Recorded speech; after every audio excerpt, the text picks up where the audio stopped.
Now here we can see the world map in which the mean annual temperature is seen. That is, mean means the average temperature of that particular place is seen. So here below the map you are given the colors. That is the blue color. The temperature is 2.5 degrees Celsius per minute per square meter, and the violet color 3.8. Then the light green color 5.1. The yellow color 6.3. Brown color is 7.6 and the red is 8.8. So the same colors you see on the map. So the blue color is in the north and the south pole. Okay, so it's very cold. The temperature is very low. Next you see the violet color. That is slowly the increase in the temperature. Then slowly below that the green color, a little bit increase in temperature. Then the yellow color. Then you see brown color here and there on the north and south of the equator. North means up, south means down. Either side of the equator you can see the brown color. That is the temperature, higher temperature. And highest temperature is a red color. That is also towards the north of the equator. So this is how the temperature is distributed throughout the world. Now here we look at the thermometer. This is 6 maximum and minimum thermometer. This thermometer is used to measure the maximum temperature at that place and the minimum temperature at that place. So this is what we see in the weather forecast. They say the maximum temperature is this many degrees Celsius. The minimum temperature is this many degrees Celsius. So that is what we see in the thermometer. This is used to measure the temperature of that respective place. So with that we are measuring the temperature, and the task assigned is we need to record all the temperatures of that particular month.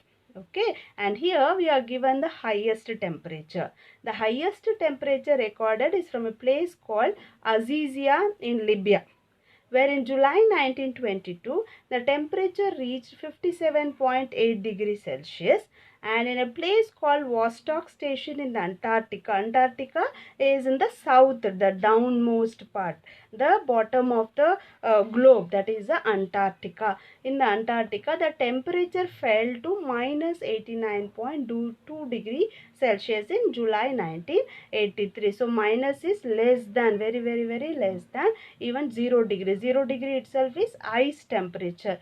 Below that temperature, the temperature was recorded, that much cold temperature.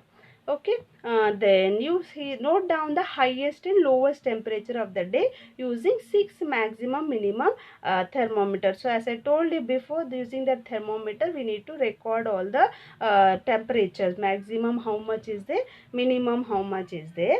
At the end of the month, note down all the maximum temperatures and calculate the average. You have to add all the temperatures and divide it by how many days you have done, and then the same way minimum also, add all the minimum temperatures and divide it by how many days you have taken the data. With that you will get the average monthly temperature of that particular place, and with that you can make a graph over here, maximum and minimum, what is the temperature. According to that we will get the average temperature of that particular region, of that particular area. Here we see that in the seashore areas, in the coastal regions, it is very difficult for the sun to heat up or cool down the surface of the sea.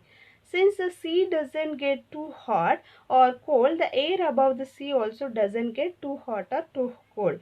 Therefore, places near the sea usually have temperature remain fairly constant throughout the year. This is known as moderate climate. So in the seashore areas we have the moderate climate, whereas into the land away from the sea the climates are either too hot or too cold. This is called as extreme climate, where the summers are too hot and the winters are too cold.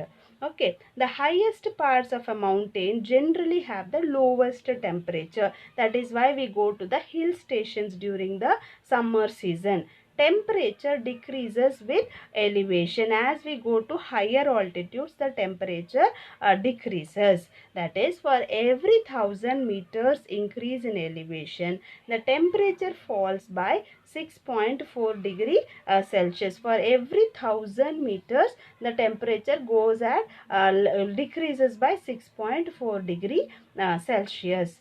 Okay, and here we see the maximum and minimum temperature at a place. And during winters, you see that the nights are very long and the days are very short. So the cooler temperature near the ground are due to the less amount of insulation. So during winter, only during winter, when the nights are long, the ground level is very cold. This is due to the less amount of insulation received due to shorter days and excessive radiation.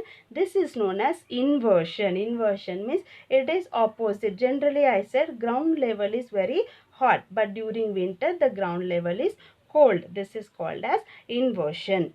And then places near the equator usually get more heat. Places farther away from the equator often have lower average temperatures throughout the year. This we saw in the map itself. Near the equator, the temperature is very hot. Near and a little as they move farther from the equator, the temperature falls gradually and slowly. So this is this is how the temperature is distributed throughout the globe in a uniform way, wherein the equator, near the equator, the temperature is very high. So I hope this session was useful in knowing about the energy from the sun and how the temperature and what are the factors that influence the temperature of a place.